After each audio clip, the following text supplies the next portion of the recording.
Castrol India के बारे में बात करते हैं। लेटेस्ट अपडेट यह है कि जो भारत पेट्रोलियम है, जिसका इस कंपनी में 65% का स्टेक था, कंपनी ने उसे बेच दिया है। ये वीडियो सिर्फ एजुकेशनल पर्पज है, ना हम कोई भी स्टॉक खरीदने की सलाह देते हैं और ना ही बेचने की। तो आज हम बात करने वाले कैस्ट्रॉल इंडिया के बारे में। ये कंपनी इंडियन ऑयल को बनाती है और आज जब 3:30 बजे मार्केट बंद हुआ तो इस कंपनी का जो शेयर प्राइस था 190 रुपये से नीचे का था और आज इस कंपनी ने 1.86% का रिटर्न निकाल के दिया। इसका रीज़न ये बताया जा रहा है कि कंपनी में जो भारत पेट्रोलियम का स्टेक था 65% का, कंपनी ने उसे बेच दिया है और बेचा है ग्लोबल इन्वेस्टर फर्म स्टेपिन को। इसकी वजह से आज इस कंपनी ने 1.86% का रिटर्न निकाल के दिया और कहा जा रहा है कि आने वाले कुछ दिनों में भी ये कंपनी अपने शेयर होल्डर्स को एक शानदार रिटर्न निकाल के देगी। मैं हमेशा कहता हूँ आप लॉन्ग टर्म रिटर्न को देखें, तभी अपना फैसला लें किसी भी कंपनी में इन्वेस्टमेंट करने का। बात करें कैस्ट्रॉल इंडिया की, तो जब मार्केट डाउन था इस कंपनी ने निराश किया अपने शेयर होल्डर्स को। 4.30% की गिरावट देखने को मिली इस कंपनी में। यानी आज से ठीक एक साल पहले इस कंपनी का शेयर प्राइस था 198 रुपीज़ का, जो आज के दिन है 190 रुपये के आसपास था। बात करें लॉन्ग टर्म की, 5 साल की, तो इस कंपनी ने वैसे रिटर्न निकाल के नहीं दिया जैसा कि शेयर होल्डर्स को उम्मीद थी, जिन्होंने ये सोचा होगा कि एक अच्छा अमाउंट लगाता हूँ तो 5 साल में कंपनी एक शानदार रिटर्न निकाल के देगी, लेकिन इस कंपनी ने ऐसा बिल्कुल नहीं किया। कह सकते हैं निराशी किया। सिर्फ 51.68% का रिटर्न निकाल के दिया, वो भी सिर्फ 5 साल में। यानी 2020 में इस कंपनी का शेयर प्राइस था 122 रुपये का, जो आज के दिन है 189 रुपीज़ 39 पैसे का। तो बहुत मालामाल नहीं किया, एक बस ठीक ठाक रिटर्न निकाल के दिया इस कंपनी ने।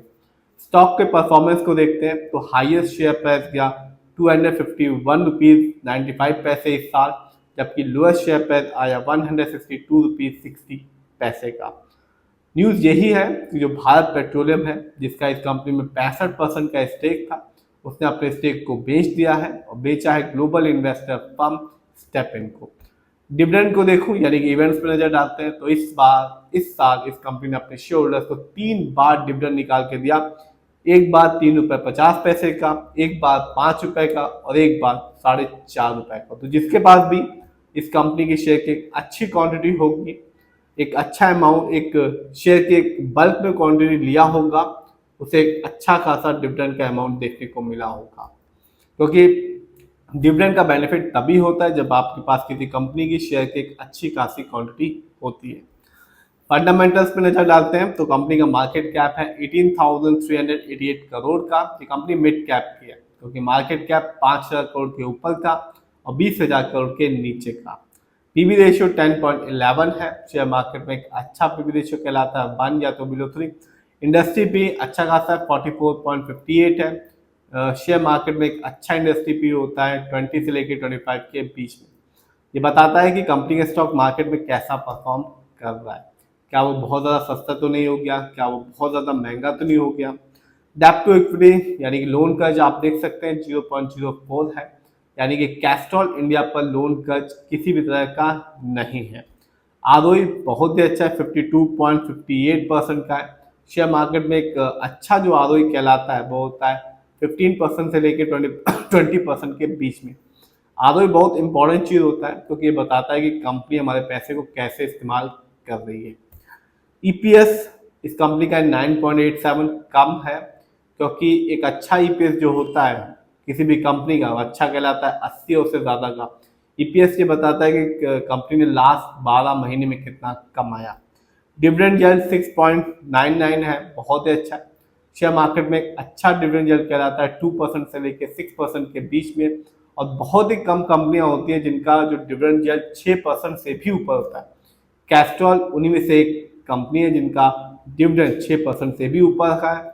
और ये हाई जो डिविडेंड यील्ड होता है वो बताता है कि इस कंपनी के स्टॉक को लेना चाहिए, अपने पोर्टफोलियो में ऐड करना चाहिए, क्योंकि आगे चल के एक अच्छा बेनिफिट दे सकती है। इस कंपनी के फाइनेंशियल्स को देखते हैं तो कंपनी का जो रेवेन्यू है सितंबर क्वार्टर में रहा 1375 करोड़, जबकि 2025 में इस कंपनी का ईयरली रेवेन्यू रहा 5453 करोड़ का। प्रॉफिट सितंबर क्वार्टर में इस कंपनी का प्रॉफिट रहा 228 करोड़ का, जबकि 2025 में इस कंपनी का ईयरली प्रॉफिट था 927 करोड़ का। नेटवर्थ, कंपनी का नेटवर्थ पिछले साल की तुलना में इस साल बढ़ गया है। इस साल इस कंपनी का नेटवर्थ था 2278 करोड़ का, जबकि पिछले साल इस कंपनी का नेटवर्थ था 2122 करोड़ का। शेयर होल्डिंग पैटर्न तो साफ है, प्रमोटर यानी कि इस कंपनी के जो ओनर्स हैं उनकी होल्डिंग सबसे ज्यादा है, 51% की होल्डिंग है। रिटेलर्स यानी कि हम लोग 23.78% की होल्डिंग किए हुए हैं। ओडीआई की होल्डिंग है 12.19% की। एफआईआई की होल्डिंग है इस कंपनी में 10.28% की, जबकि म्यूचुअल फंड की होल्डिंग है इस कंपनी में 2.78% की।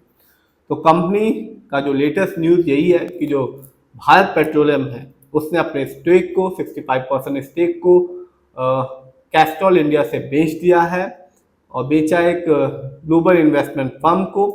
यदि रिटर्न को देखूं तो बहुत ज़्यादा रिटर्न निकाल के नहीं दिया 5 साल में, लेकिन यदि मैं डिविडेंड को देखूं तो कंपनी ने इस साल अपने शेयर होल्डर को 3 बार डिविडेंड दिया।